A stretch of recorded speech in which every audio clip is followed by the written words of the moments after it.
regulations. And we probably don't need to spend too much time on Article 7 since we've talked about it a couple times before.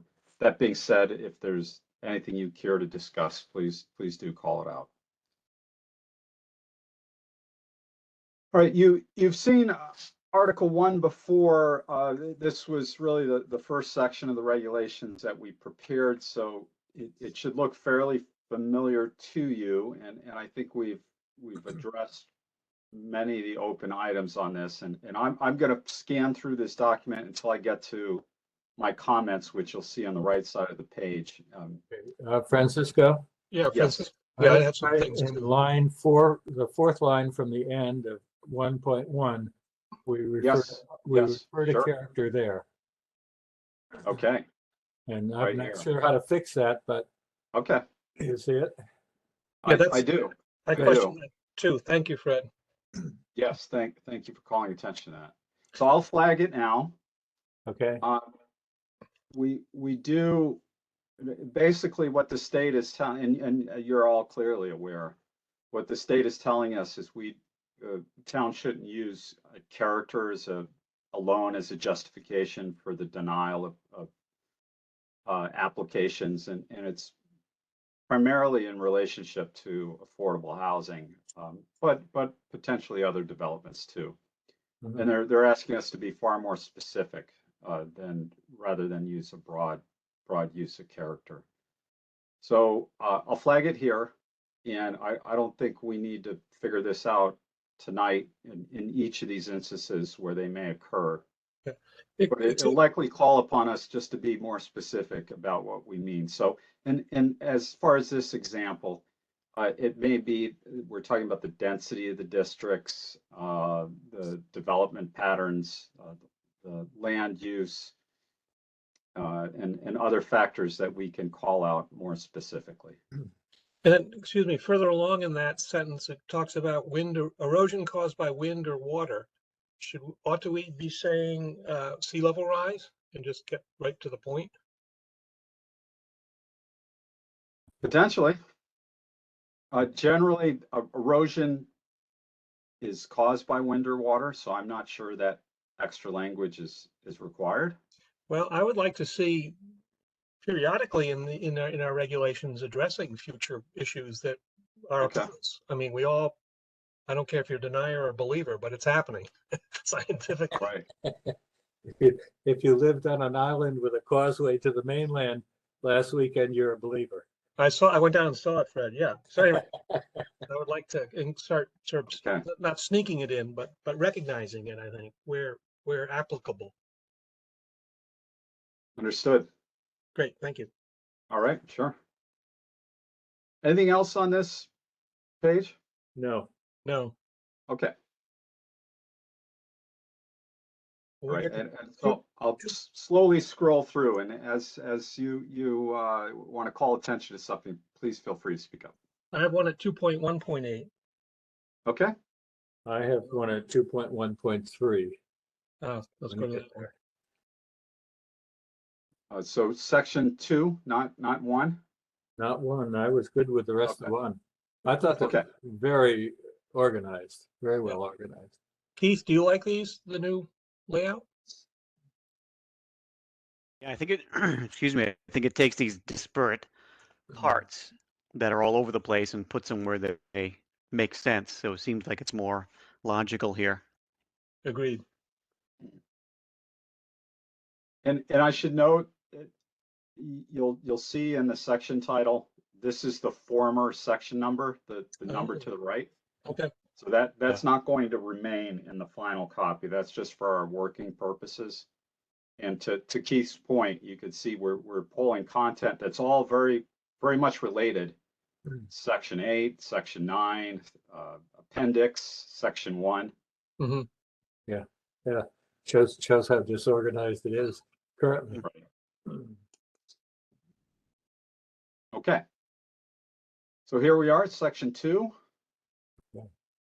I thought Section 2 generally left the commission with a good deal of its discretion, and 2.3 again refers to character.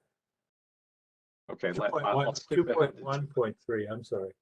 2.1.3. Very well. I missed that. I have one after that. Okay, Uh, yeah, Character of the, character of the town.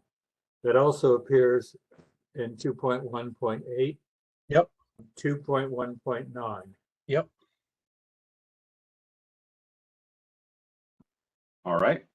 Now, And if we're just recreating what we have, that's, maybe we fix that in phase 2, but at least it's flagged.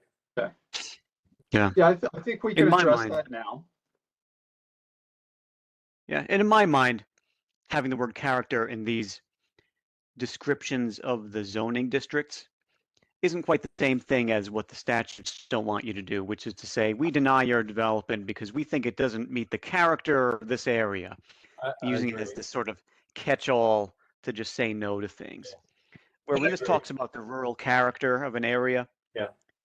that seems more appropriate to me. But I think what it's slippery slope. My idea of character and yours could be totally different. Mm-hmm. And a lawyer's version could be even more different. It will be. Yeah. So it So, seems I a mean, slippery slope to me. maybe it wouldn't hurt to reword it, especially if it makes it a bit more specific with what we're going for. The Well, individuality of a village or individuality of a town. I don't know. Yeah, some other wordage. we flagged it for now. That, I think Yeah, that's good. perfect, perfect. Yep, moving right along. Okay, very good. Anything on this page? Yes.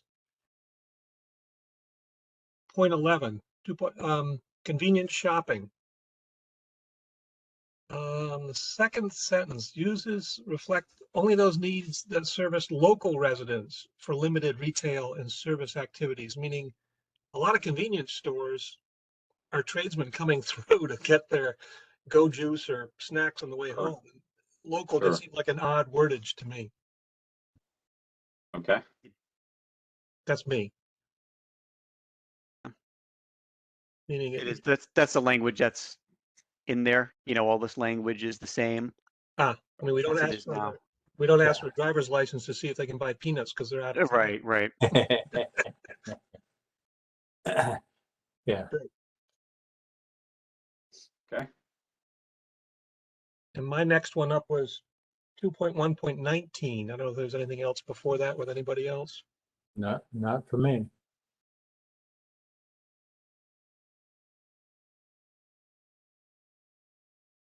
Okay, and anything you'd like to call attention to on that, the manufacturing Yeah, purpose of the district? it says, and commercial uses. Is that how it is now with M1? I didn't do my homework and check. Yes, these are the existing purpose statements for Okay. the various districts. Because M1 doesn't occur in very many places, and I'm wondering if I always thought it was sort of for manufacturing, but It does say that manufacturing and commercial uses. okay. So that place on Lord's Hill could be turned into a car dealership? What that place is that? engineering? Oh, where the factory is there? Yeah. Yeah, the old Yeah. what You is know, it? and already I think that's more of an office building, which maybe is sort of the point that it's not just literally manufacturing. Yeah, I guess I'm nervous with the word commercial in there, but I don't know. The use section of the regulations obviously gets very specific about Would- what is allowed and what True, is not. it would parse that out more Yeah, specifically. correct. You're right. Okay, okay. That's fine. Thank you.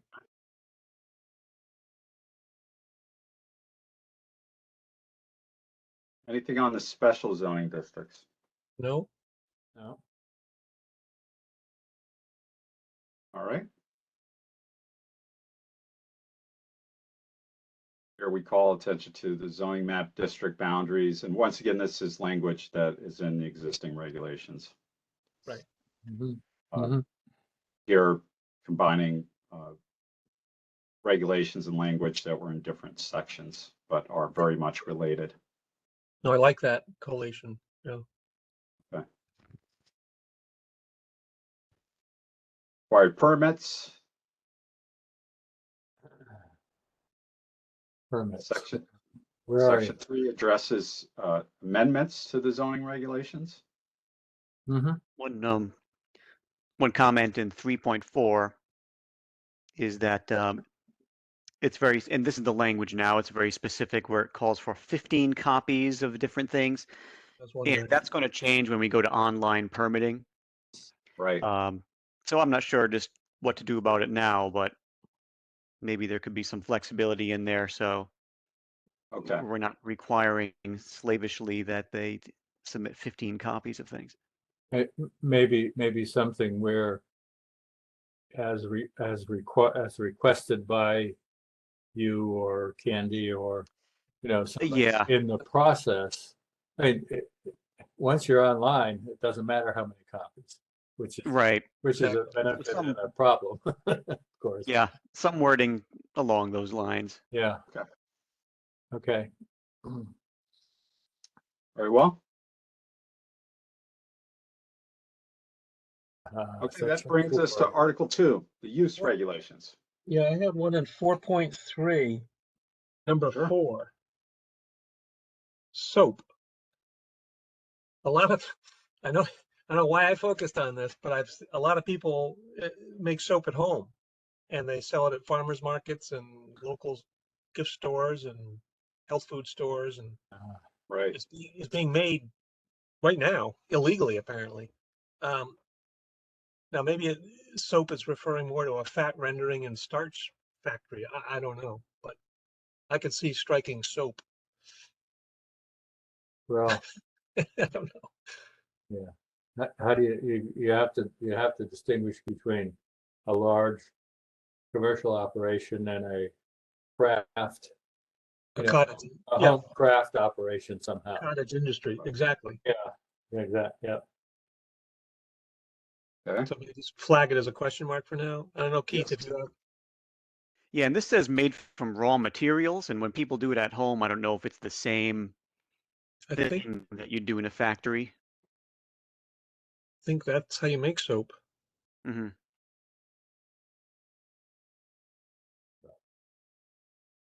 Yeah. Oh yeah, large scale. Yeah, there you go. Right. Right. Very well. Thank you.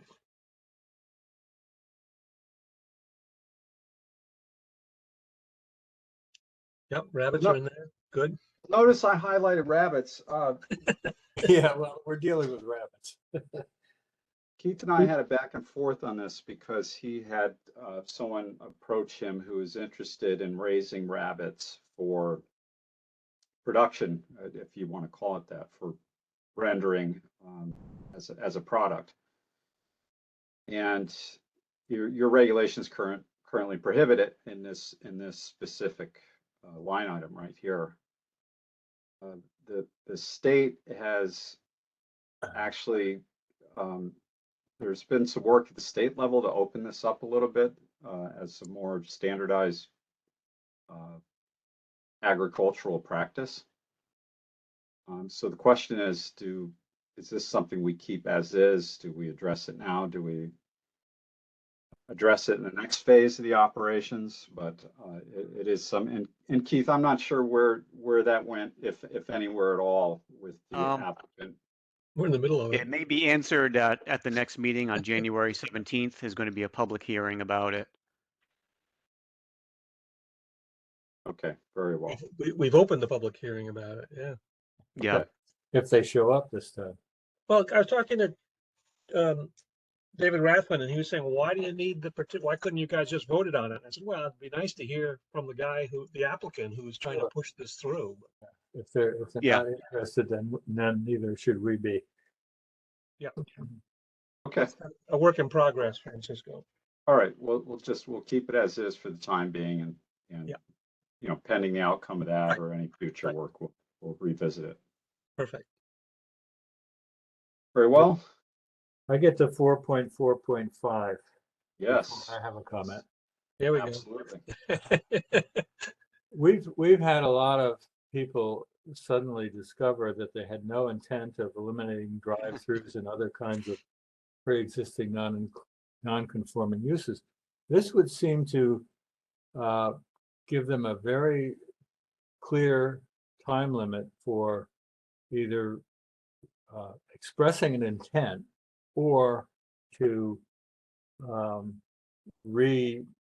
reintroduce whatever that pre-existing use was, which I think is not a bad idea. I think it's a great idea, to be honest. But is that, am I reading that properly? And I thought there was a state statute that would disagree with this. So maybe that's the problem. there is. This is your existing language, Ah, to which we have only added one passage to assist this particular regulation with complying with Connecticut General Statute 82A, which basically states that unless a property owner does not demonstrate intent, you cannot abandon the use on them. You cannot allow them, prohibit them from continuing the use. They have to not display intent to reuse, and that intent can be demonstrated in a number of ways. It can be demonstrated through an application, through ongoing work, through basically any potential way that they could show that they are making progress towards resuming the use would be sufficient to demonstrate intent. So here we added a passage that you don't currently have, and it's within item B. So you do currently have a limit of 12 consecutive months or 18 months in a 3-year period, to which we added without a demonstrated intent to maintain or reestablish the use. And I believe this makes this whole section compliant with 8-2A. So we could rein in this foolishness of deciding 5 years later, after you've abandoned a drive-through or whatever it is, that unless we've got a clear demonstration that we can cut that off. Is that correct? You currently have that authority. Now, the bar to establish intent is fairly low. Right? It could be any just about any piece of evidence I imagine could be submitted as some sort of demonstration of intent to continue the use. Well, we've really put it. We've really gone much further than that, I think. And unless somebody has said, I'm never going to use that drive-through, or I'm never going to do whatever the pre-existing non-conforming use is again, without a clear, very direct and forceful statement, you can re-up anytime. You can renew a use, and that's how we've interpreted it. Maybe in fear of what the state says. Perhaps. Okay. Well, and part of this process is supposed to be a legal review of the new regulations. So I'm not sure if that happens at phase 1 and phase 2, or just phase 2 in this process, but that's something that they could focus on also. okay. Correct. So we need some strong direction there. Otherwise, pre-existing uses just continue to be available forever. agreed. Okay. Your regulations currently give you the authority to rein in some of those practices. Now, I know, but we've been afraid to do it. yeah. And the lawyer's been a little timid to challenge it seems. Yeah, understood. Attorney. Yeah, the state does not explicitly prohibit you from forcing a discontinued use to not resume. Right. what it does is it gives property owners the right to demonstrate intent to resume that use, provided they demonstrate intent. Well, that Now, was. it's really not spelled out much more than that in the statute. Right. Yeah. Well, Well, we had we need to- about 2 hours of two lawyers discussing that very point one night recently. I believe it, yeah. We need to then, I That was guess, that last gas station one? Yes. yeah. We need then to think about what qualifies as In, a demonstrated intent yeah. for us, whether the state agrees or not. We need a basis to rest decisions on, I think, on that score. Okay.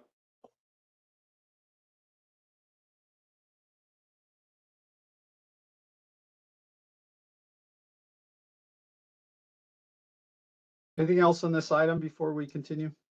Yeah. No, Thank you, Fred. my next is 4.6. All right, let's continue then.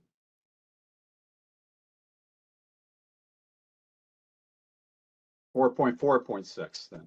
No, just 4.6 generally, I think. I didn't understand a couple of comments that you had posted. And Okay. one was I on don't- page 14, and I didn't write down where the other one was. Then that puts us into section 5. Okay, well, I give up. We'll have another shot at it. Okay.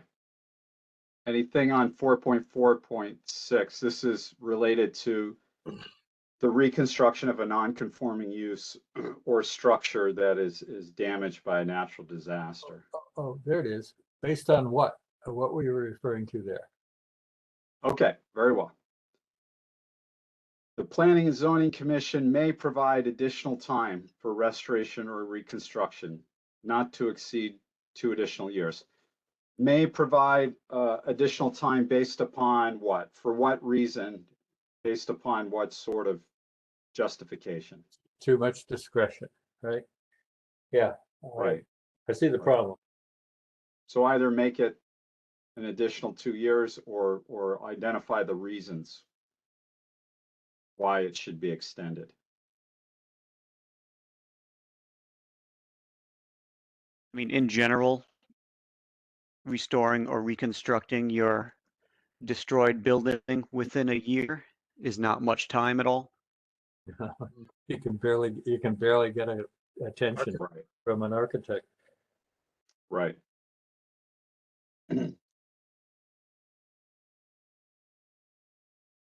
So we might just consider extending that time frame for everyone and Yeah. getting rid of the discretionary extension.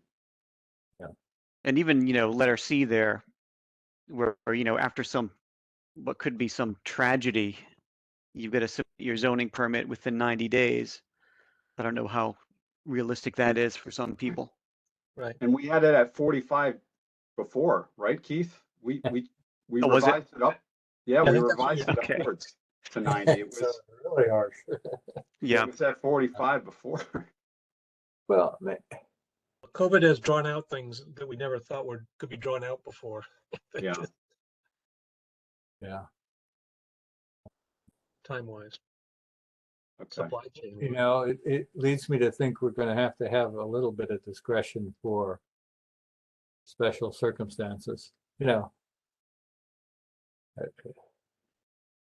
If you destroy half of Stonington's waterfront and everybody needs to decide whether they're going to reconstruct within 90 days, Right. we're done. Yeah. I don't know how to address that, but it's And it's also squaring that with the previous page about, people's non-conforming rights. Well, yeah, I don't know if that would yeah. But you're right- survive, that sort of scrutiny either You're right, Fred. If a if tornado, someone doesn't do it. a tornado or a serious hurricane hit, Yeah, exactly. would need years to get everybody squared away. Right. Right. So the way the way this section currently works, it's, well, first of all, it's applicable to non-conforming uses or structures. Mhm. Second, it's a carve out to allow those structures to be restored or reconstructed within 1 year. And of course, you give them an potential extension up to 2 years more. By stating they do not need to come to Planning and Zoning Commission for approval if the reconstruction is basically done to match what was there prior. Yeah. So this is a very specific provision. First of all, it applies non-conforming uses and structures. Second of all, it allows them to rebuild without coming to the commission for approval, provided it's done within a 1 year period and provided it's done to match the pre-existing condition. We did add an exemption or allowance, I should say, to allow for modifications that differ. They may differ for the purposes of adhering to or being consistent with building code or FEMA standards. Mhm. So that's new. This is a new provision right here, allowing them to build to match building code or as required by FEMA. Yeah. And thinking out loud, notice of intent to reconstruct is not a particularly high, Just a letter. a high bar to cross. If your property's been destroyed, the way I read this is all you have to do is write to Keith, I guess, and say, I plan to reconstruct the property without having to Right. go through the drill of finding an architect and an engineer and a contractor and all of the things that make make a construction project never ending. Right. We do ask that be delivered in the form of a zoning permit application, but that. Yeah. Well, I mean, even that, I mean, you can put one in to save space. How much time does that give people? Quite a bit, I guess, right? Yeah. I guess they'd have to pay a fee to do it, but at least it's not developing house plans. Yeah. Right. It's not a site plan. You're not asking for a site plan or. Yeah. Mhm. Yeah. Yeah, just a notice of intent to reconstruct, saying, yeah, I will someday. Right. Well, yeah. You're locked into a year and maybe 2 extra, but So, I think that's now that I think about it, not a terribly burdensome thing to ask of people. I think it's okay as is. Yeah. Good. The one question I did have, and I called attention to the fact that we created this allowance for the reconstruction to comply with building code and FEMA standards. However, you do have item B does require any restoration or reconstruction resulting in an external change shall be subject to architectural design review. So the question is, and my question here is, would external changes, if required by building code or FEMA, would those also be subject to ADR?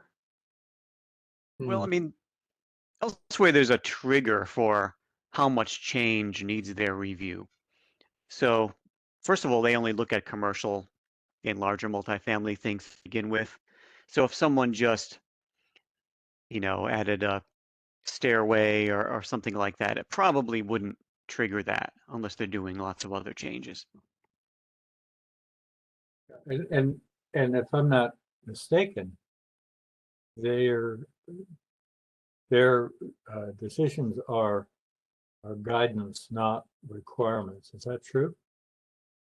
Right. So, it's no harm done, I guess, in getting them involved in a external change to a historic structure, say, something like that. If it's a commercial building and the change is big enough, it would Yeah. It would sort of naturally go before them. Okay. Yeah, I think I'm good with it. Okay. Well, let's continue. Section 5 is our principal use regulations, and it's clear this clearly organized in a table. Now, your existing regulations do have tables. Those tables are supplementary to the use regulations, and you do have some language that suggests if there are any conflicts in the table, the text shall prevail. Here we get rid of text. And so we get rid of a lot of redundant information that's repeated across many, many districts with some inconsistencies in the language used. So here we standardize all of the uses so that the use names are consistent across all the districts. And the uses that are allowed are presented entirely within this table. And this table also notes the permit requirement for those specific uses. Yeah, I thought this was a very clear graphic. I like it. Yeah, I thought it was good. Overwhelming a bit, but good. Yeah. Well, we've got so many different categories. Right. We took quite a bit of time to go through all of these uses in each specific district to be sure that this is accurate to what is currently allowed.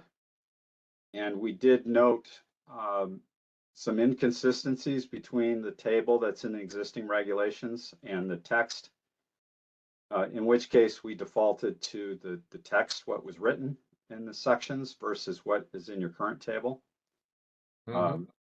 So we went with that, and then of course I had a decent amount of back and forth with Keith just to make sure this was accurate on some items there appeared to still be some inconsistencies on. I did flag a few items that we could discuss. Here I highlighted community center or municipal facility, and Keith and I went back and forth on this as well. In many cases, but apparently not all, community center is a municipal facility. But apparently not all cases, as something a bit similar to a square being a rectangle, but a rectangle not necessarily being a square, I guess. So we kept those uses, we maintain those separate uses, even though there are potentially a lot of overlap there. And one of the reasons being you allow municipal facilities in all of your residential zones, but you only specifically allow a community center in a few of the zones. Well, but all of it by special use permit. So we get a opportunity to discuss it at length. Right. It'll come before you, correct? Yeah. Right. I guess I don't see a problem with it. No, I didn't. Okay. Very well. And we continue with additional uses on the residential zones. And this is an example of an item where there was a conflict in the text. And Keith and I had figured out that the intent is to not allow open space developments in the RA 15. There was some language that said they are allowed in all residential districts. However, it appeared there was some contradictory information that it's not allowed in the RA 15. So that's what we went with there, and hence my notes on that. Mm-hmm. Yeah. I guess I wonder why not, but you know, it's fine. Now, most of the permit requirements are very straightforward. It's either a zoning permit or special use permit. However, for some of these uses, there are different permit requirements based upon thresholds that are established in the regulations. So the way we've handled that, and here in open space development, you can see, is we've identified the permits that are required, in this case, either a zoning permit or special use permit.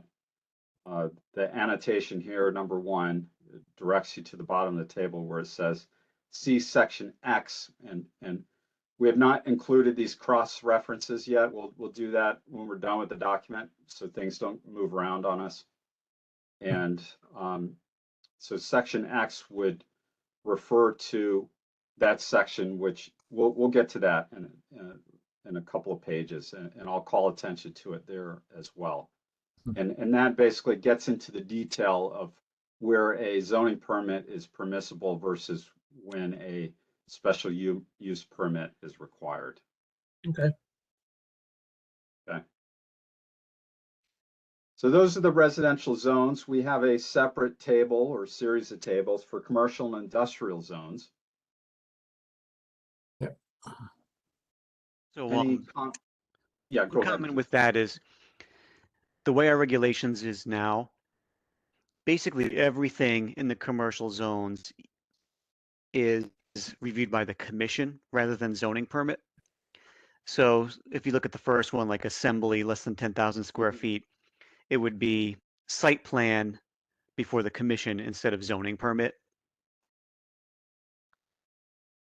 Section Right. in there So- now that basically says the commission reviews everything in commercial zones except single family houses and basic signs. Okay. Now, all permits, all permit types, both special use permit, obviously, and zoning permits require site plans. Correct? They do. Okay. So then the real question is, which site plans are reviewed by staff administratively versus Mm. which site plans go to the commission?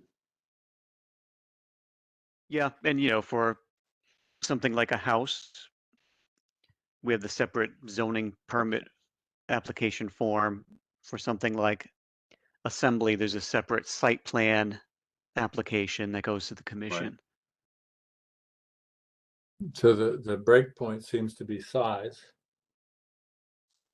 or Yeah, between the what- site plan and what special you use do permit. and what we do. Yeah. hmm Right. So let's use assembly as an example, and Yeah. we have multiple examples here of thresholds, and so you'll note we break out that use based upon size because the differing permit requirements. That's the way we've handled it. So Yeah. let's start with assembly. Assembly less than 10,000 square feet, a zoning permit is currently required. As I mentioned, your regulations require a site plan with all permits. So it is zoning permit and a site plan. Keith, how is that handled? Does that go to the commission as well? It would. If Because someone came in it's for, commercial. yeah, they'd submit a site plan application, go to the Okay. commission. Then once they approve it, they'd submit a zoning permit for the zoning official. Right.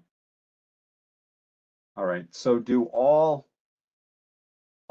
uses in the commercial industrial zones, regardless of the permit type? Well, let's say all zoning permit uses with the site plan, do all site plans for commercial industrial zones go to the commission? They do, yeah. Okay. All right. And this would change that? Well, we're not looking to change that. We do want to be clear as to how it works. Okay.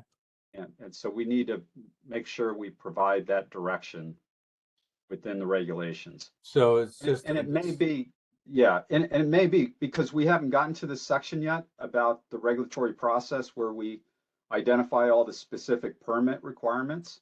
It Mhm. may be that we handle that within that section. Got it. Got it. Okay. Okay. So, got it. All right. All right. I'm just making a note to myself.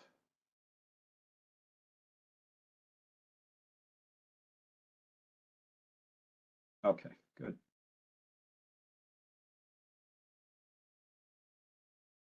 All right. I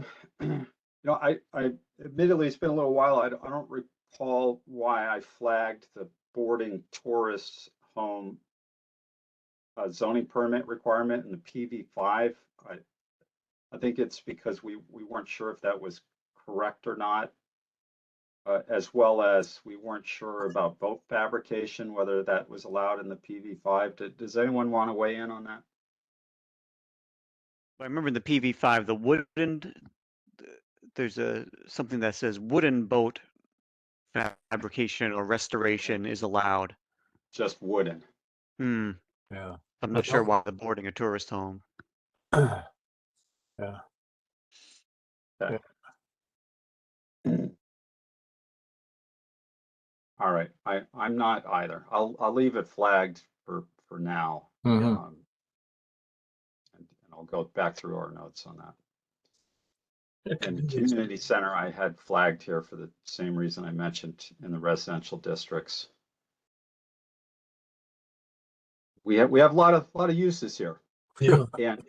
and many of them with the thresholds broken in to two different specific uses based upon those size thresholds. Office building less than 5,000, greater than 5,000, because of the differing permit requirements. Well, and it's the difference too, isn't it, Keith, between a zoning permit that we review and a special use permit, which requires a public hearing. Right, yeah, public hearing and more So discretion. that's a big difference in the process right there. Mhm. Yeah. Good point. Correct. Okay. Okay.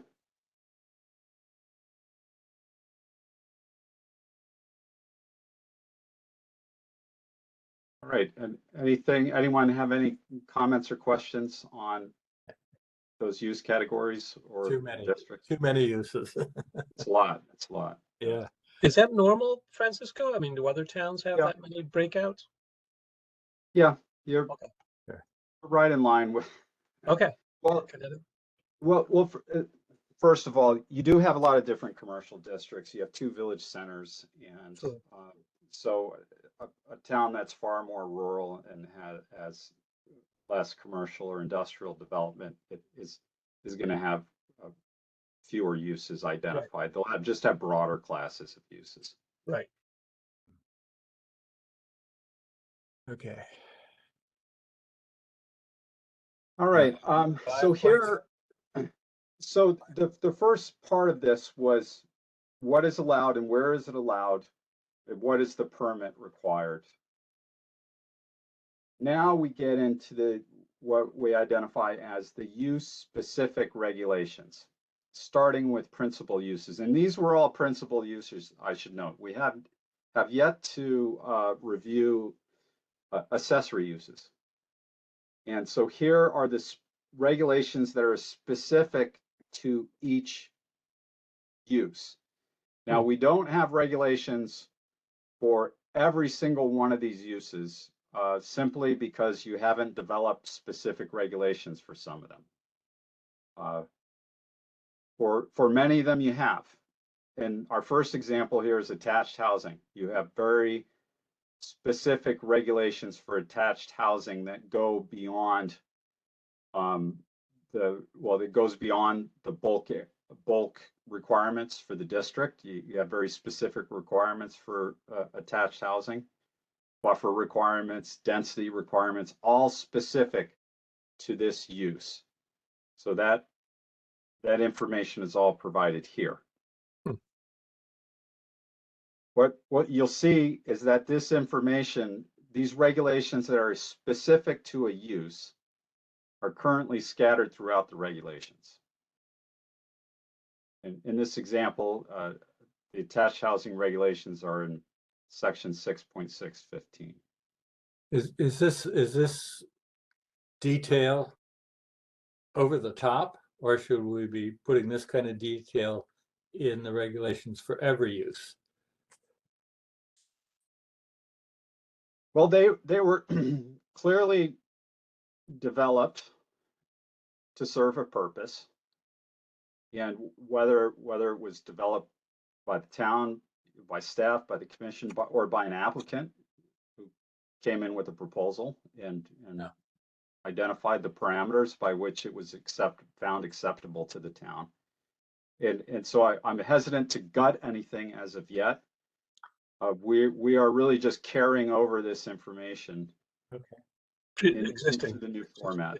But it is, I like the format, and it's very interesting to have this compared, shoved in our face of how that differs. Yeah. Yeah. Okay. Well, phase 2, I guess. Yeah. Yeah. Okay. So attached housing, and this is a very lengthy, there are a lot of regulations here. Okay. My notes say 5.3.1D refers to character again. Okay. Yep. There it is. There it is. There it is right there. It does. Okay. Yeah. Because that looks like it could be a McKenzie issue. And that's multifamily housing, which is what the statute was referencing when talking about character. Designed to get rid of. yeah. Okay. Happens again in 5.3.3A, but we'll get there. Okay. No, that's more discretion. I'm sorry. Right. What the character issues are Public Act 2129 issues, which right. Right. You'll notice I struck out language here. I have not yet deleted it. I struck it out so that you could see it. And it currently reads, the Planning and Zoning Commission may increase required areas with findings of fact regarding site conditions or zoning district circumstances. Oh, no. I don't want to go there. Okay. Agreed. Strike it. We've struck, this is one of the many, and this is an example of, one of the McKenzie issues where you give yourself a lot of discretion based upon these very loose parameters. Perfect. So we struck it, and Agreed. being that we're agreed, I'll go ahead and delete it from the regulations. Auto repair and maintenance shops, the state, and for whatever reason, and I'm sure there's plenty of purpose to it, assigns the Zoning Board of Appeals with authority to confirm that a location is suitable for an auto repair or maintenance shop or an auto sales establishment. And in order for someone to get their state permit, they need to go to ZBA to get their sign off. There is a proposal that went before the legislature last year, and I don't think it got out of committee. I'm not sure what the holdup is. That would basically give the zoning enforcement officer authority to basically sign whatever statement is needed so that the business operator can get their state license. So we, because that's the way it currently works, we added this section to your regulations. It's currently not stipulated. It's probably a practice you've learned to work with, but here we've coded it by including it in the regulations. And this is basically the state language, almost verbatim. Okay.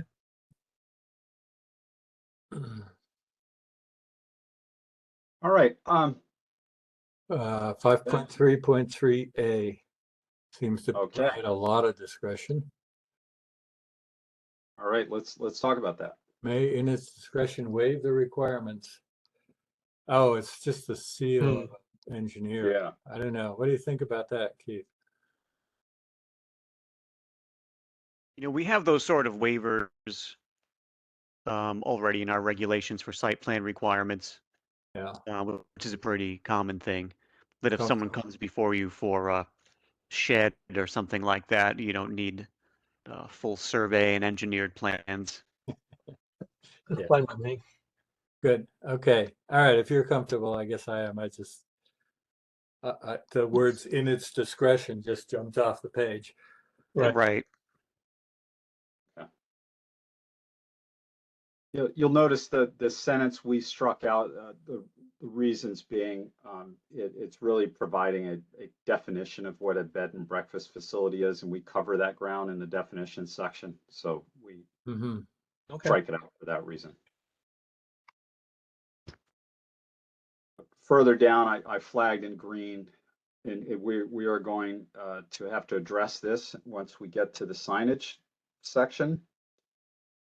In that this is a reference to the purpose of the sign and the use of the sign. And we need to move towards content neutral sign regulations that focus on the structure, size of it, where it's located, et cetera, the physical attributes, and not the message on it or how it's used, which is why I flag it there. Okay. Right. So that's bed and breakfast facilities. Not sure why I had that page break there, but commercial kennels, congregate living, and we're going in alphabetical order here. These are just section references. We'll need to update those to section references. This is all existing language. Here we have a strikeout. The Planning and Zoning Commission may waive strict compliance with the above offsets where the applicant has clearly demonstrated his satisfaction of the commission that other design features will make the building compatible. We all agreed at the last meeting that that was way too broad, so we just struck it. Good. It's a very lengthy section. Goes on and on. Yeah, on to convalescent homes, all the standards specific to that. It does dive into parking requirements. I would prefer to move this to our parking regulations section. So you're going to cover all parking for all uses in one section? Correct, all in one place. Good on you. Makes sense. Okay.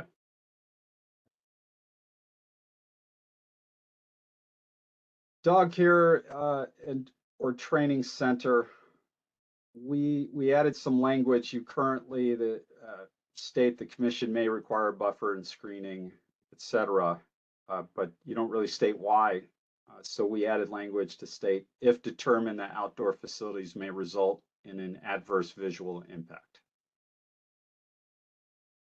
Now, we decided a couple of months ago that there was a distinction between a daycare and training, and that was partly to accommodate, I don't know, accommodate's the right word, but Rhodes Collar in their new location out on Route 1.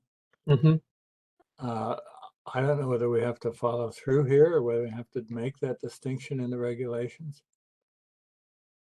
We decided a training center was training was a personal service, whereas dog care was something else. Well, it wasn't Right. necessarily 8 hours a day, whereas the dog care was probably a half a day or a full day, right?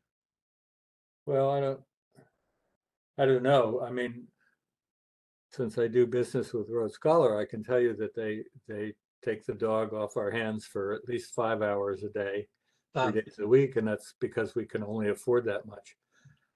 You know, so it's not a time thing. It's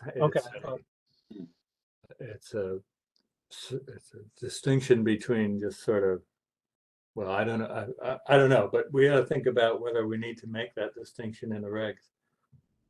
Okay. Right. Should say and instead of or.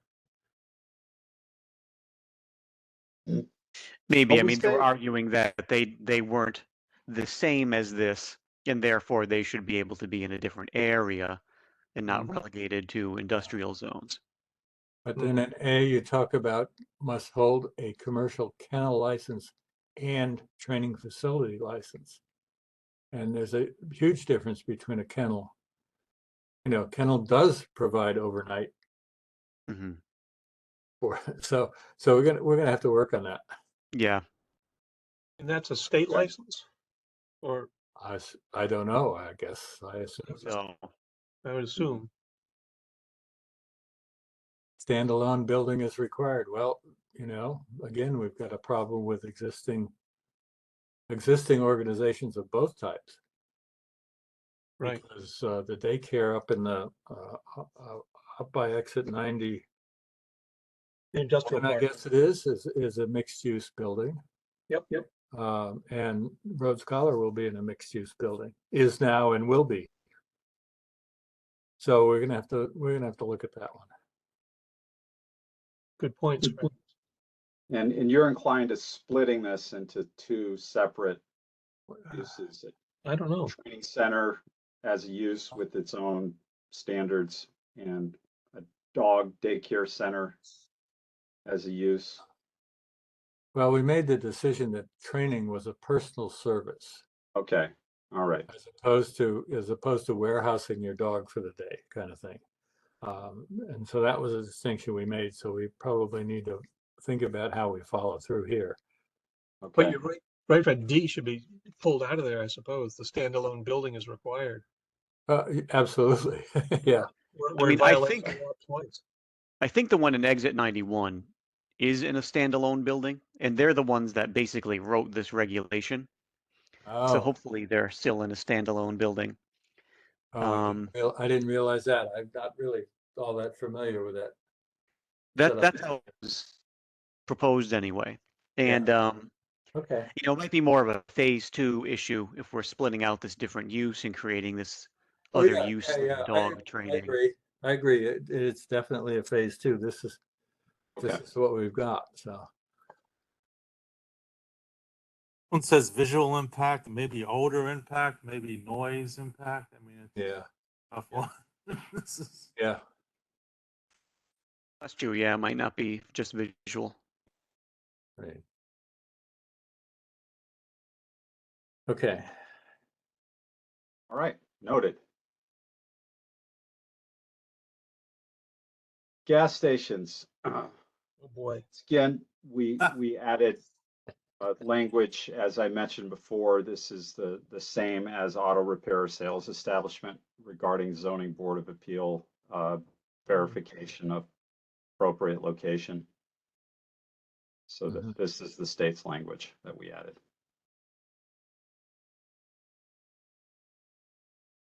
Okay. We continue on to hotels. The floor area ratio bonus. The current language reads as the commission may allow bonus, and we changed that to shall allow to get rid of the discretion. Excuse me, Francisco, why did you strike E? The fire lanes no less than 20 feet shall be provided. Yeah, thanks for calling attention to that. Keith and I discussed that, and that's something that is really regulated by building code, building department, and fire marshal. That's fine. They may actually, their requirements could be greater than this. So Okay, so it's it'd probably be almost a state issue or a NFPA. Yeah, that's fine. right. Got it. Yeah. Thank you. There are a few other examples where we pulled back language that was unnecessarily overlapping with building code requirements. Sure. That are gonna do they're really going to get ahead of us, that are already ahead of us because of ongoing changes to the International Residential Code. Okay. Okay, thank you. Yeah. Sure. Not sure what the point of a floor area ratio bonus is, but we can come back to that at some point. It currently exists. Okay. No, it's okay, I'm just puzzled as to why, but we'll get there Right. next time, Okay. next Okay. phase. All right. Housing for the elderly. Light manufacturing. This is an example of a specific, what I would consider a standard that was buried in the definitions. We pulled it out and included it here. Manufactured home park.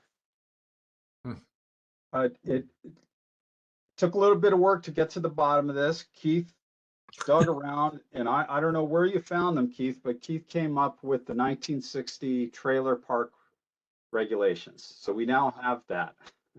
It was our town clerk. She gets the Okay. credit for it. All right.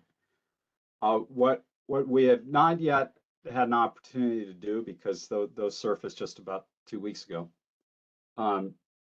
was to go through those in detail and figure out what maybe continues to be relevant, what we might want to carry into these regulations. So I'll take a first pass at that, bring it to you at our next meeting, and then we can make some decisions as to what we would like to carry into these regulations. It's probably best that we don't continue to reference an outside document that may or may not be readily available. Do we need to make a distinction between trailer parks, for lack of a better term, and manufactured homes? I mean, we're seeing a number of these situations where homes are dragged in on a truck and stacked up in sections. Do we need to somehow, I mean, I guess those are all subject to the general residential regulations, the ones that are built in a factory somewhere and dragged in by truck. Maybe that's a distinction. It is. It's a very important distinction, and we do need to make that distinction. And we have taken, we have within the definitions have provided a definition of manufactured homes. What you're referring to is typically within the industry called a modular home. Modular home. That you're right. Yeah. Yep. Right.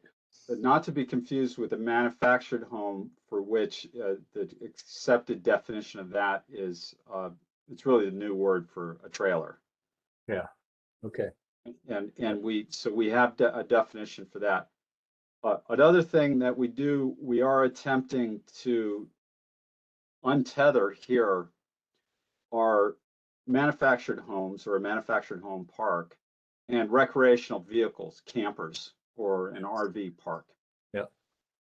Those are currently tangled up in the existing regulations, and we've attempted to bring some clarity to that. I think we've correctly interpreted where those are allowed and what is allowed and where. That being said, it would be beneficial to have your feedback on this as well. So what we do need to do is go through the trailer park regulations, and they're not too onerous. They're about 20 pages, and a lot of that is probably no longer relevant or needed.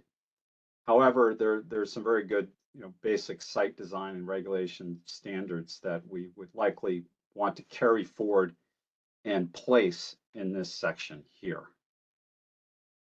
Okay, so that's work that remains. Okay.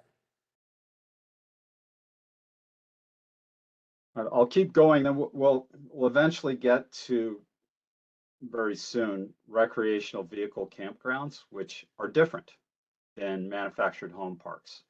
Okay. These are year-round permanent facilities, and they are not seasonal facilities. Once again, an example of regulations that were in a very different section of the regulations, all put in one place now.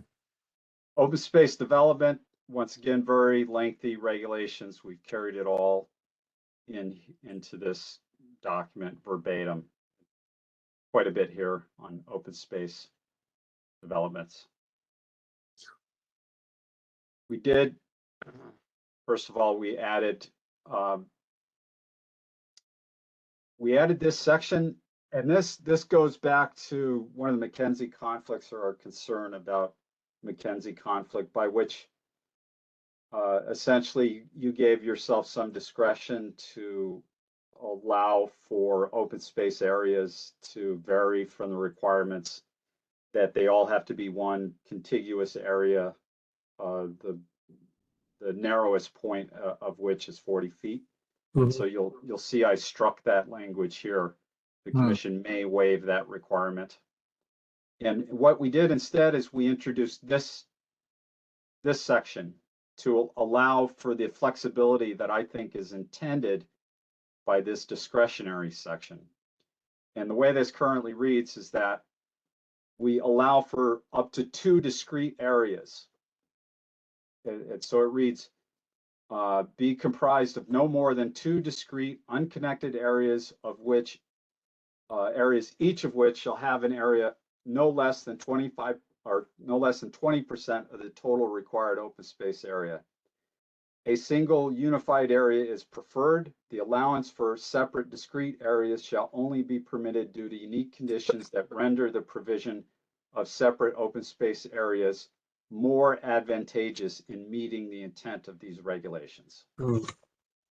A question. Okay, so you could have 3 discrete areas, 2 of which Go ahead. Yeah.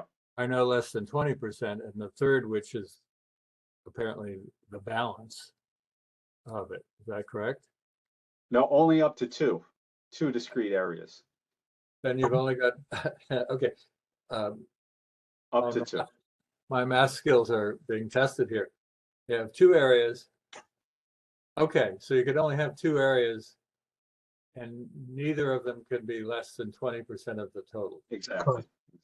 Okay, I was misreading that. Got it. Okay, I'm good with that.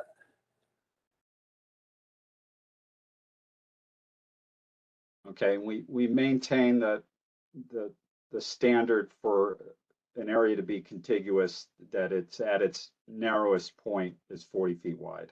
Okay. All right. Mhm. Okay, very well. Okay. That brings us next to outdoor vendors. Existing section of the regulations, no changes there. And to Were food trucks part of that, or is that a separate thing? correct. Yes. They are, yeah, they're just part of this. We don't have specific regulations about them. Okay. Or food truck jamborees. Right. Yeah. Into what we now call recreational vehicle camps, or RV camps. Yeah. In the existing regulations, they're referred to as, there's a few different terms used. They're referred to as recreational camps. So here we want to be very specific. The term that is most common in the industry is a recreational vehicle, which is applicable to both tow behind vehicles and vehicles that are driven, which are often some of the larger recreational vehicles. Good point. You do have one camp in town that I'm aware of that I've found in searching for it. Where? 2. Where? V Yes. camps? Where is my note on where that is One's on located? Route 27. Northwest part of town, I want to say. Yeah. Well, as far as these RV camps, the Yeah. temporary ones, I Okay. think there's only one, which is the one off of Route 184, Yeah. Okay. Yeah. Campground Road. What is, and let me go back to our use table. This will shed some light on it. What I find interesting about that is that camp is a commercial district, and I forget which one. It is a district that is specific to that property, to that parcel. How convenient. Little spot zone. I And- thought we didn't do that. And well, it is. And recreational camps are actually not allowed in that district. Great. Okay. So, Been our predecessors. We wouldn't have missed that, right? so manufactured home parks, which are different, they're confused in the existing regulations, but based upon our interpretation, we understand that those are only allowed in the RR80 and RA40. So that's what we show here by special use permit, not to be confused with an RV camp. Mm-hmm. The RV camps are only allowed in commercial districts, not in residential districts. So let me go down to that now. So here we are, recreational vehicle camp, Mm-hmm. only allowed currently in the M1 and the LI 130. I think the existing one, I think it's in the GC6, in a GC60, I think. Huh. So I am not aware of any existing RV camp in either two of these districts, but this is where they are currently allowed by special use permit. Yeah. Okay. All right, so that's RV camps. And we've hopefully have sufficiently separated manufactured home parks from RV camps, even Good. though both of these sections reference the trailer park regulations for, for site design, site layout reasons. So all the language that's within the existing regulations is specific to RV camps and is not to be confused with manufactured home parks. Right. There is a reference that we struck regarding storm drainage facilities shall comply with the trailer and trailer parks regs. So what we want to do is we want to go into those regs, pull that information out, and replace this statement with that specific information. Good. Yep. Makes sense. Okay. Moving on to rehabilitation of existing buildings. I did have some questions on this. Well, first of all, there's the obvious, the Planning Zoning Commission may modify. And I understand that this flexibility has been advantageous. It's problematic. That's the way it works now. And it may be that we don't dig into this until the next phase. I wonder if anyone has any thoughts on this. Not on how to fix may modify. I mean, I don't know how you. We either do or don't. Yeah. Yeah. Yeah, that's the challenge here, is that the whole point of this is to allow for the flexibility for a rehab of a building. Yeah. Kick a I can. mean, I think the section you added in yellow makes sense. That someone can't sort of game the building by adding an addition to get over that requirement, 5,000 square feet. Right. Oh, I see. I didn't really quite understand the point of that. That's very clever.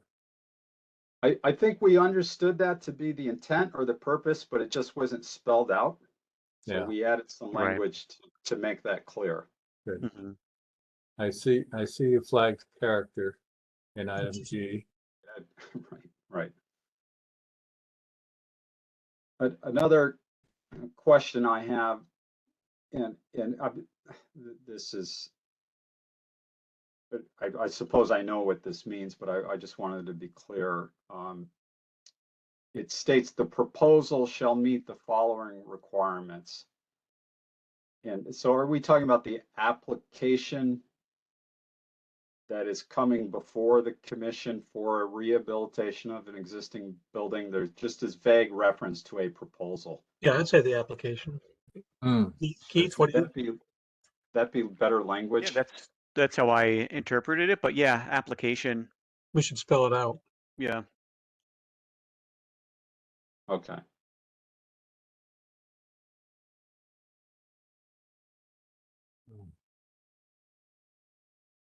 Anything else on this section anyone would like to call attention to? Nope. Okay. This is just a comment I have. I don't expect that we'll change it. It's the requirement that a duplex residence has twice the minimum lot size area. And this is the obvious reason to keep density at the same level. However, it kind of diminishes some of the economy in building a duplex residence. So it's just something to think about whether, and maybe this is something we can come back to in the next phase. Do you really need twice the lot size area? Would 50% more be sufficient? I think we were hoping to reduce that with the affordable housing draft. Yeah. Yeah. Right. And it did. The affordable housing plan did recommend considering changing that. That very sentence. Yeah. Mhm. But yeah, it might be more of a phase 2 thing since it affects Right. every Agreed. neighborhood. Correct. So yeah, Correct. keep it flagged for now. Okay.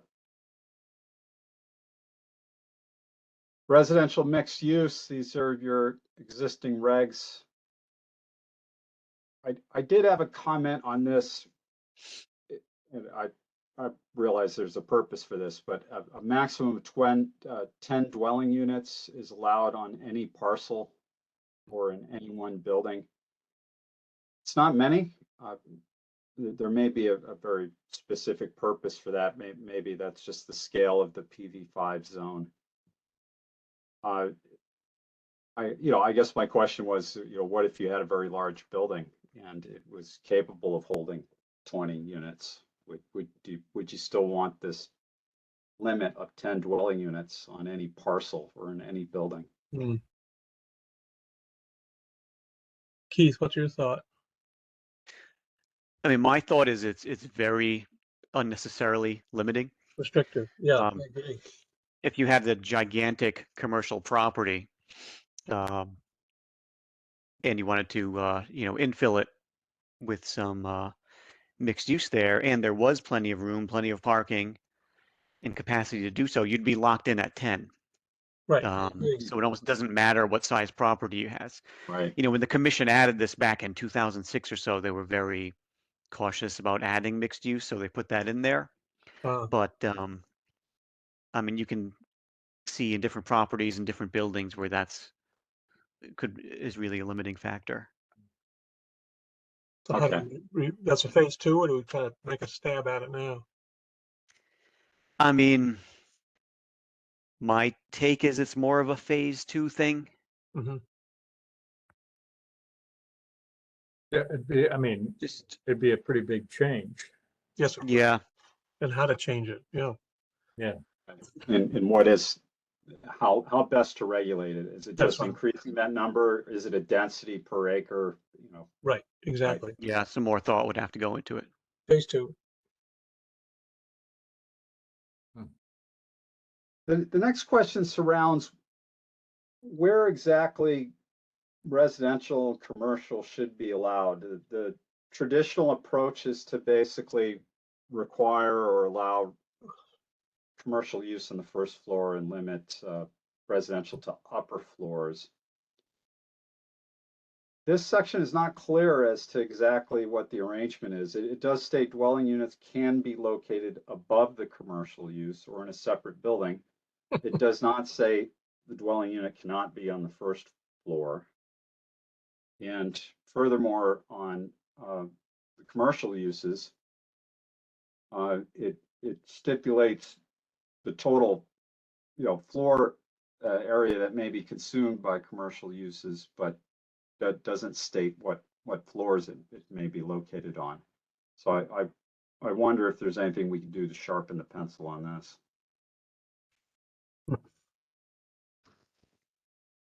Yeah. Or if it's very intentional to leave it sufficiently flexible.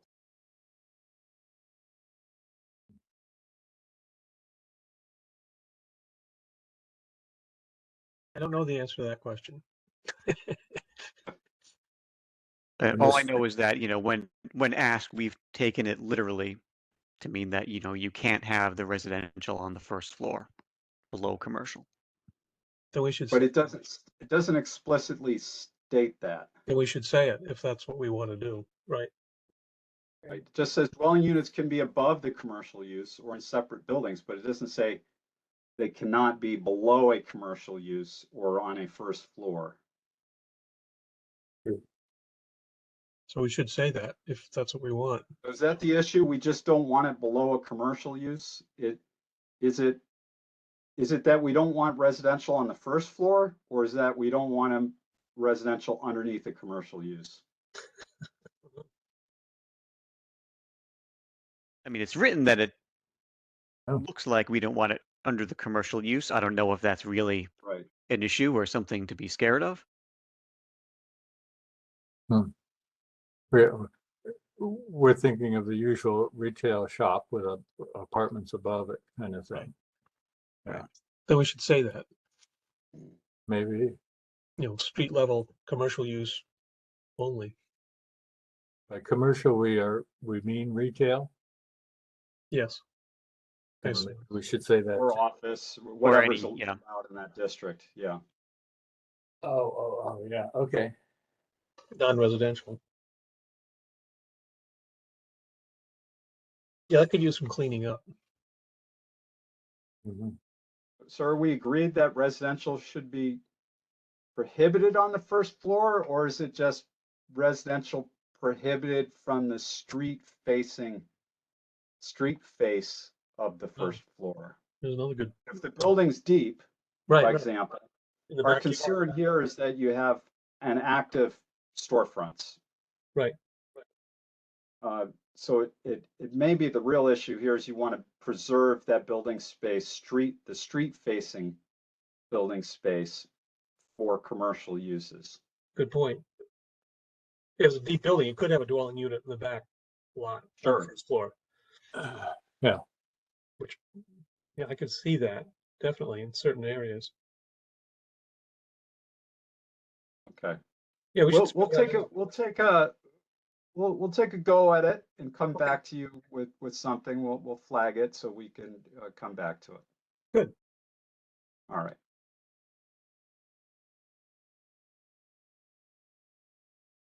I do need to revisit the outdoor seating and dining requirements that against what the state is allowing, which I think goes into effect in March or April. I The thought state this- basically is allowing by right outdoor dining.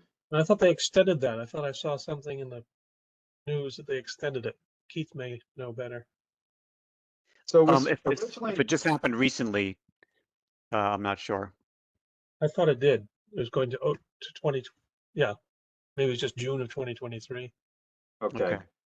So the history on this, of course, it was, part of the emergency Right. provisions.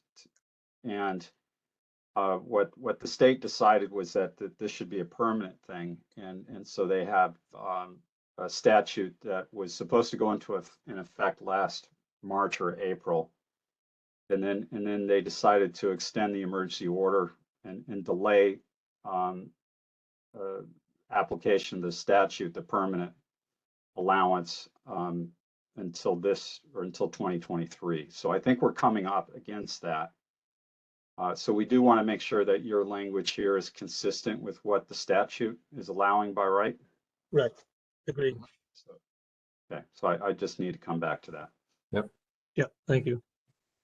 In that section A there, it's the existing language, but it Right. does seem to overreach a bit where, if a new restaurant comes in and just a change in their name, we think will result in an expansion of use, we can require them to get another special use permit. It seems a little like it's a real overreach as far as, I think Francisco noted that, Yeah. it doesn't seem to run with the land as it's supposed to in zoning.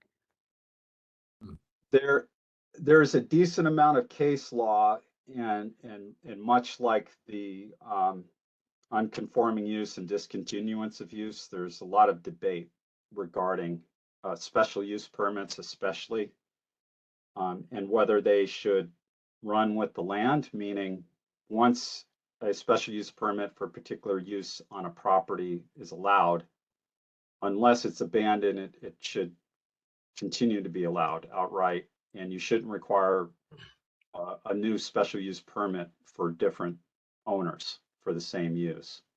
So there's some questions surrounding that. I mean, it seems kind of silly, a change in ownership or business name. Right. That doesn't necessarily have any relationship to an expansion of use. Seems excessive.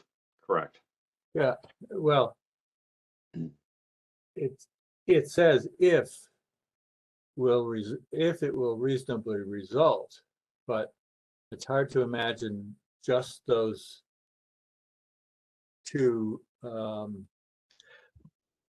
actions, a change in ownership or a change in name, whatever reasonably would result necessarily in an expansion of use.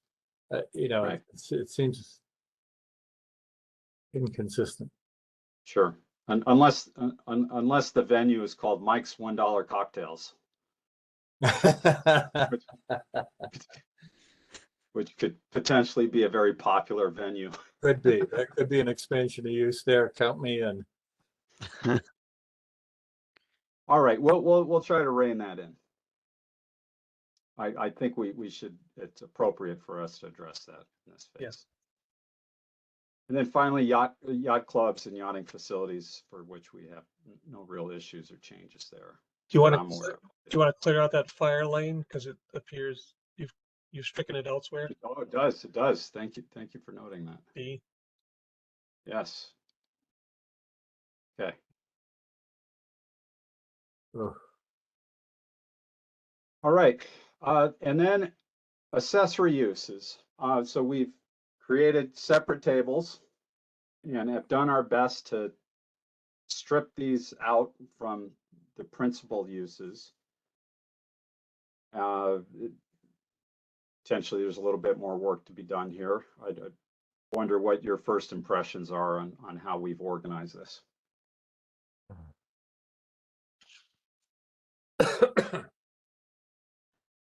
Well, I think it's helpful that it differentiates what you need a zoning permit for versus what's just completely as of right where you don't need any permit. Exactly. Well, it's in keeping with the other charts. It's nice. Right. Oh, keeping of hens is different than keeping chickens? I saw that discussion. Yeah. It is. And there's, I specifically, I want to call attention to when we get to that section, the keeping of a rooster, That's what I was going to say. What about the poor roosters? which a rooster is not a hen. I No, think it's we They're can very all agree. noisy creatures They at a can't. Yes, very it's not. inconvenient time of day. It's not a hen, is not a hen in its behavior, and it's not a hen anatomically either. Okay. Perfect. Okay, so here we have this organized the same way we organize principal uses, first by residential zones, and we have a range that ranges from accessory alcohol sales, and that's primarily for, and we get into this later, but for golf courses and some other venues that do accessory alcohol sales. Is, they're not a bar or a restaurant per se. They have another principal use. They do accessory alcohol sales. Mm-hmm. Goes through accessory dwelling units, down all the way down to small solar energy collection systems. And, as noted, some of these are allowed by right. Basically, you can just do it, provided it's within the parameters of the definition and of any standards that are in the regs. You don't have to come in for a zoning permit. What's And a that includes keeping special? of domestic animals. Yeah. What do you mean by special vehicle parking? Handicap? So we do we do have a definition in that, and that encompasses commercial vehicles parked in residential zones and recreational vehicles parked in residential zones. And that's a matter of right in all of the residential zones? You do have some existing regulations to which we have provided some minor refinements to, and I'll get to that shortly. I can see that raising some hackles, but okay. It's currently allowed. We also have this section organized by your commercial industrial zones as well. Going back to our conversation last month, we have removed entertainment, amplified entertainment, excuse me, from live entertainment. We've separated that out. You remember our conversation about dancing and so forth. Right. So this is currently allowed by special use permit everywhere where live entertainment is currently allowed. And Good. we're focusing on the real issue here, which is noise and the amplification of the entertainment. Yeah, good. So what is a minor accessory building in a commercial use as opposed to a Yes. shed in a residential use? Is there any A minor accessory building, we identify this both here in commercial industrial zones Yeah. and here as well in residential zones. And that's basically exactly what it is. It's a shed under 200 square feet and below a certain height, I think 10 feet. Oh, okay. So the distinction between a shed and okay, got it. Probably not. A shed is a shed below a certain size is a minor accessory building. Got it.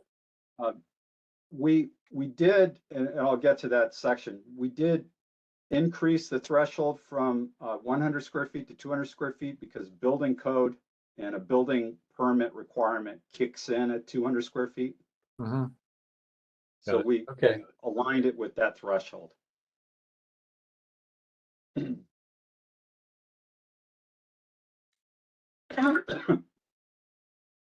So accessory alcohol sales permitted as an accessory use to golf or country clubs. If you'll excuse me for a minute, I just need to get some water. Give me a minute, please. Me too. And I notice it's still summer in Nova Scotia. I have to ask how he does that. Wow.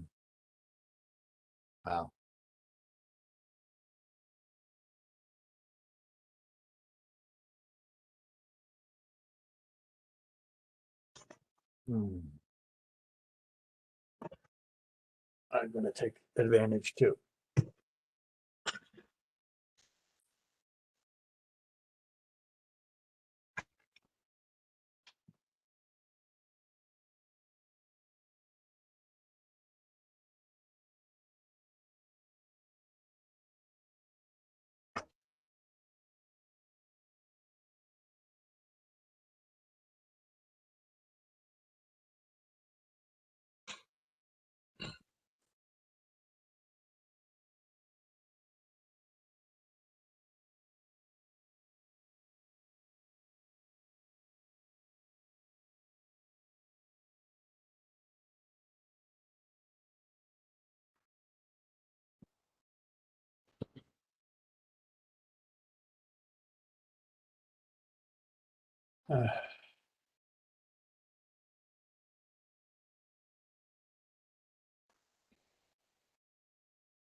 All right, sorry for the delay. No problem. Okay. All right. Accessory dwelling units. These are your existing regs. We did get rid of references to servant units. Oh, good. Good. Okay. Basically because they are accessory dwelling units. And you currently don't allow for a property to have both an accessory unit for a servant and to have an ADU. So it makes sense just to refer to them all as accessory dwelling units, regardless of who is using them. Perfect. So One thing is, I just wanted to point out that we did opt out of the state statute. Mhm. Where I noticed you removed the minimum lot size to conform with the state statute. But Yeah, Yeah. the minimum unit size. Yeah. Right. You can have a maximum, but you can't have a minimum unit size. That has to be governed now just by building code. So even if you didn't opt out. Right. Yeah, it applies to all communities regardless. Mhm. All right. so it's clear, is it, that you can have one accessory dwelling unit, whether it's for your mother-in-law or your butler? Correct. Okay, And here it is right here. Only one ADU is permitted per principal residence. got it. Okay. And so that you have a section that pertains to ADUs within the principal structure and a slightly different set of regulations Attached, yeah. for ADUs in a detached structure. Mm-hmm. And these are all existing regulations.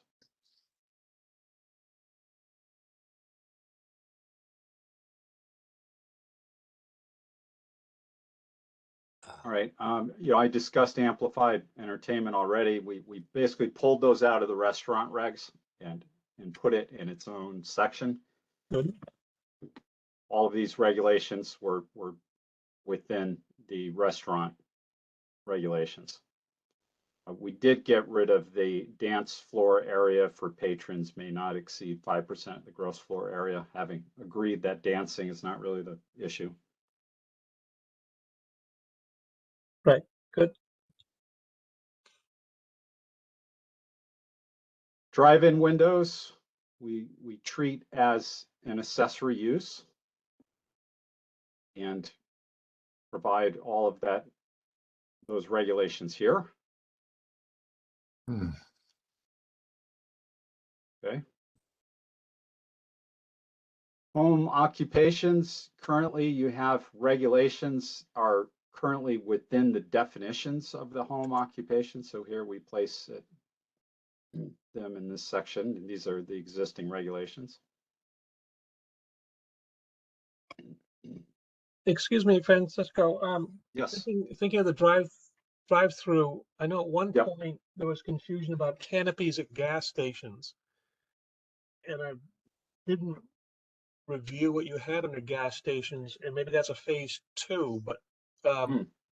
the lighting of the canopy and what we call a canopy, and correct me if I'm wrong, Keith, is what kind of structure is it in the modern day sense of a gas station canopy? Yeah. So I think Okay. we should, in phase 2, tackle that with more Okay. specificity. Had something to do too with how many signs you could put on your. Well, I was about to say signage, Mm. lighting, Yeah. the whole bit. Yep. Okay. What's a Yeah, canopy? some of the details of how you treat them. Yeah, and I didn't know where that would fall in, Keith. I just went off of my brain that we should at some point notate that to Sure. tackle it further. Thank you. Okay. Yeah. Noted. Thanks.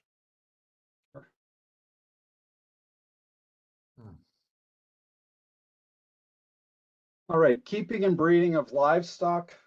We identify that as accessory use to a farm operation. So you have a farm or an agricultural application, I believe is agriculture that we reference in the regs as the use.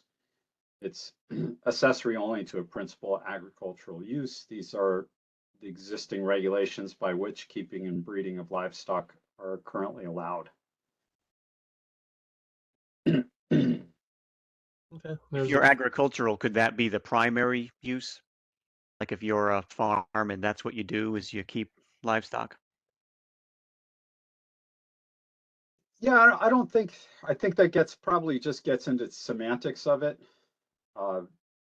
You're an agricultural use by virtue of the fact you're an agricultural use, you're allowed to, grow crop, farmland, do whatever. However, if you're going to keep and breed livestock, even if it's your primary function, it needs to comply with these standards. Yeah. So the principal use is agriculture, which is a very broad class.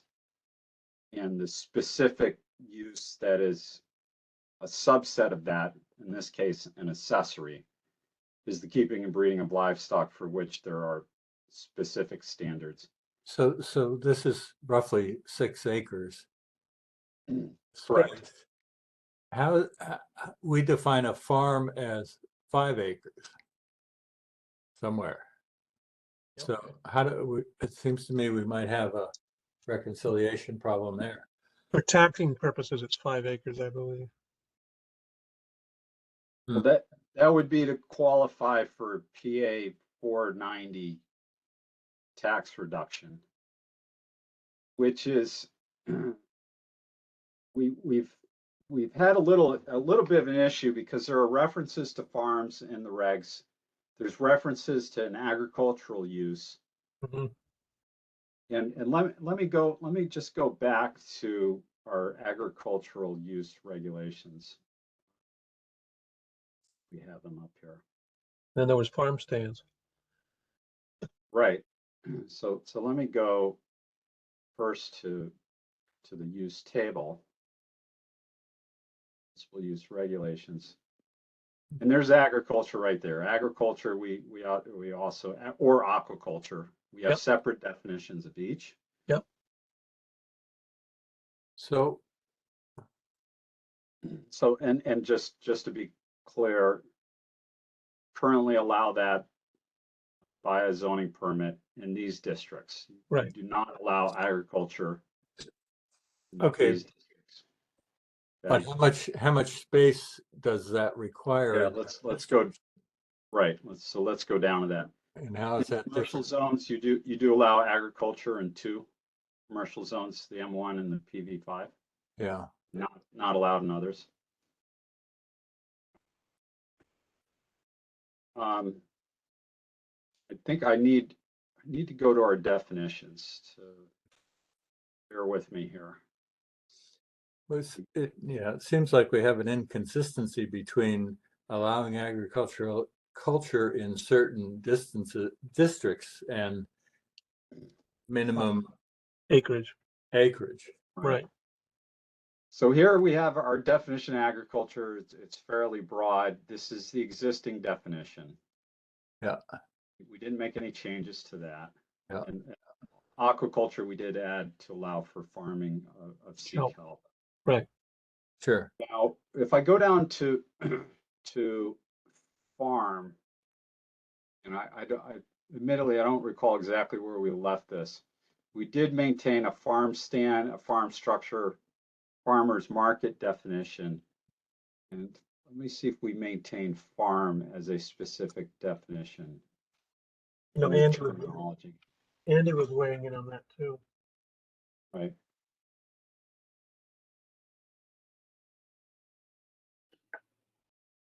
Okay. Farm. A farm, we don't specifically identify farm as a use. The use we identify is agriculture. Farm, however, is a term that is used in the regulations, farm stand, etc. There are references to farm. So we define farm because it's not the use. We've placed farm in the zoning terminology section. Got it. We only say that it is land that is mainly used for agricultural or aquacultural activity, together with the structures incidental thereto. Oh, so We dropped the 5 acre specification. there we go. Got rid of it. Okay. Okay. That's So what I remember. and it's the use that is the critical part of it, Not the size. not the farm, not necessarily to call it a farm, but it's the agricultural Right. use that is really critical going into the rest of the regulations. Am I right? So correct. Okay. We no longer identify farm as the use. And I'm not saying this isn't necessarily the I'm not arguing that it's problematic that farm be identified as a use.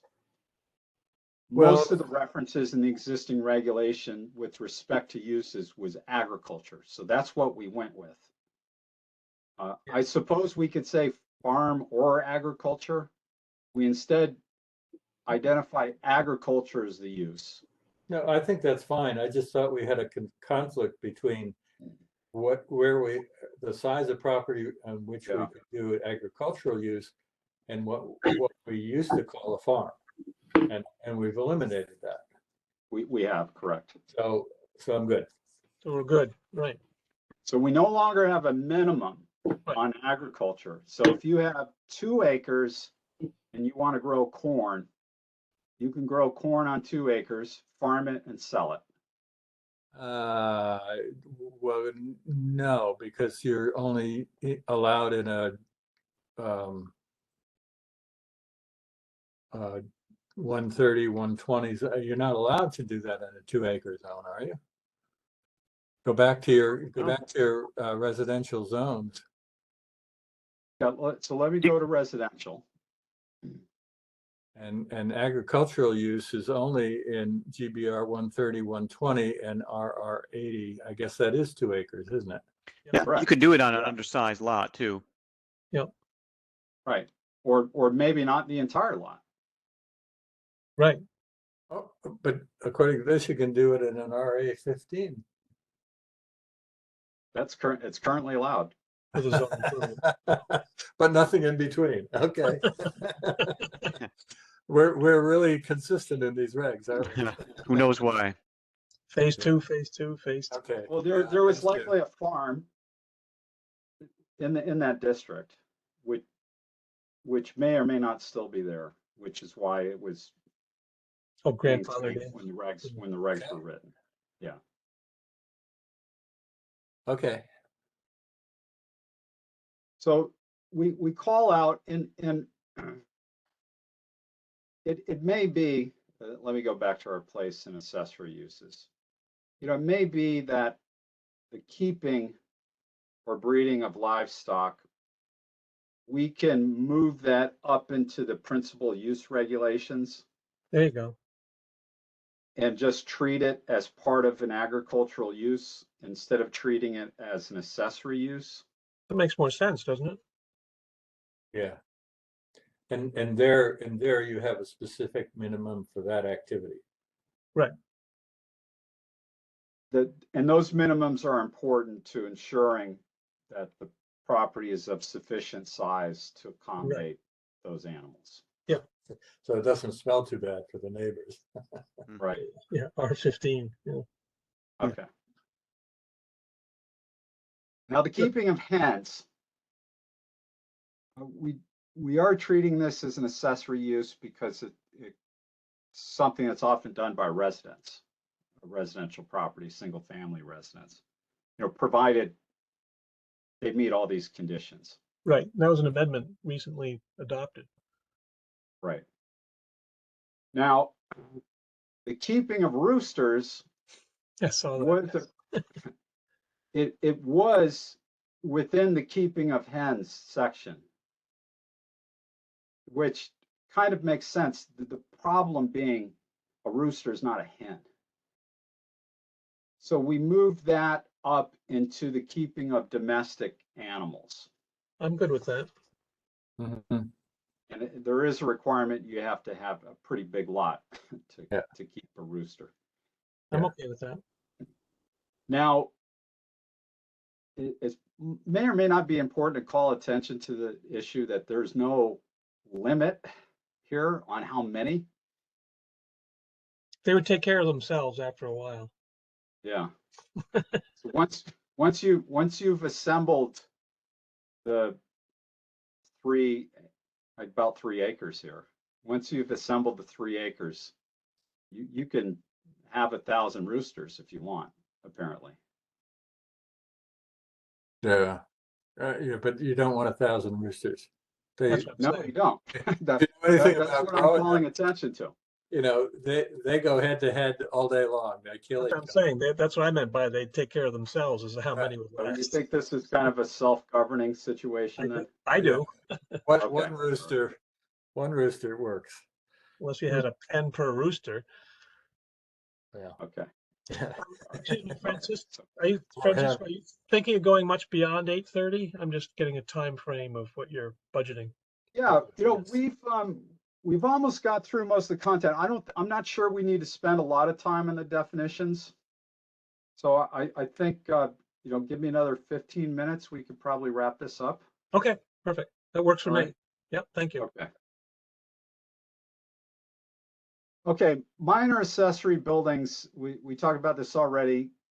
Currently, it's defined at or limited to 100 square feet. Keith and I talked about moving it up to 200 because that's where the building permit requirement starts. Yep. While still maintaining the other caveats about 10 feet being the maximum height. A minimum setback. It is allowed to encroach into the setback, provided there's a setback of 6 feet required. And there are some, if it is within the setback, there are some screening requirements. Okay. Which we attempted to simplify. There was a fairly complicated formula about twice the length, twice the width, which is the definition of the perimeter. So we just referred to the fence shall meet the perimeter. Okay. And we specify that it should be, there was no reference as to where exactly the fence or screening should be located.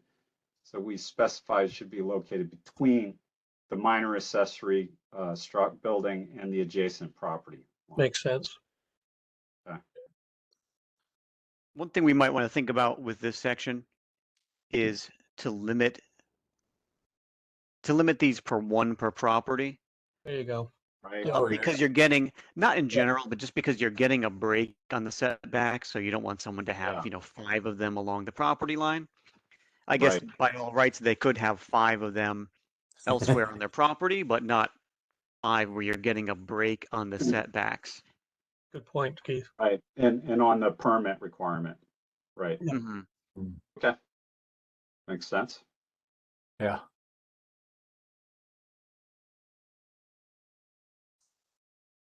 All right. So I'm going to try to be good on my promise here to wrap you up in 15 minutes. So I'll keep moving. Special vehicle parking, and coming back to this. This is a current provision. I forget the exact language used. I think it may be, it may just reference parking of commercial vehicles and parking of rec vehicles. So here we just call it special vehicles. It is defined in the in the definitions, and it's specified here. And what is currently allowed is not more than one commercial vehicle is permitted to be parked in a residential district. There's currently a reference to the vehicle's payload. Keith and I agreed it's probably better to regulate that based upon the gross vehicle weight, which is much easier to ascertain. It's right on the registration of the vehicle, whereas Right. the payload capacity is not. And that 10,000 pounds was probably an appropriate limit. That's the bigger of the Dodge or Mercedes Sprinter vans that are popular with contractors have a payload of 9,900 is about their threshold. So that would allow for that type of vehicle. Makes or sense. a heavy pickup truck, by Right. example. That'd be good. Recreational vehicles are allowed. I did have a question on that because there is no limit specified as to whether or not you could have both a commercial vehicle and an RV parked in your yard, or if you're allowed to have multiple RVs.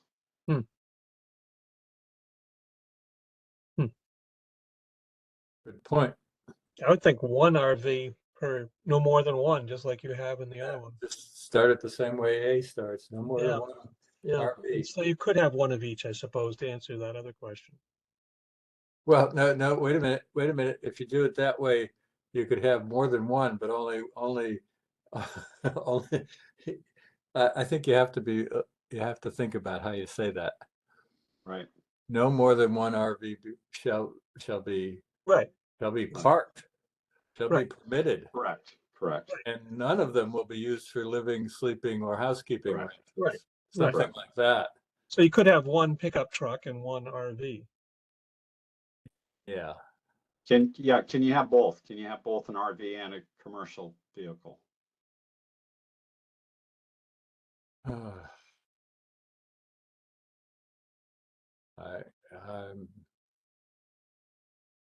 I guess you could. Do we want to limit it? We're going to get a lot of feedback on that.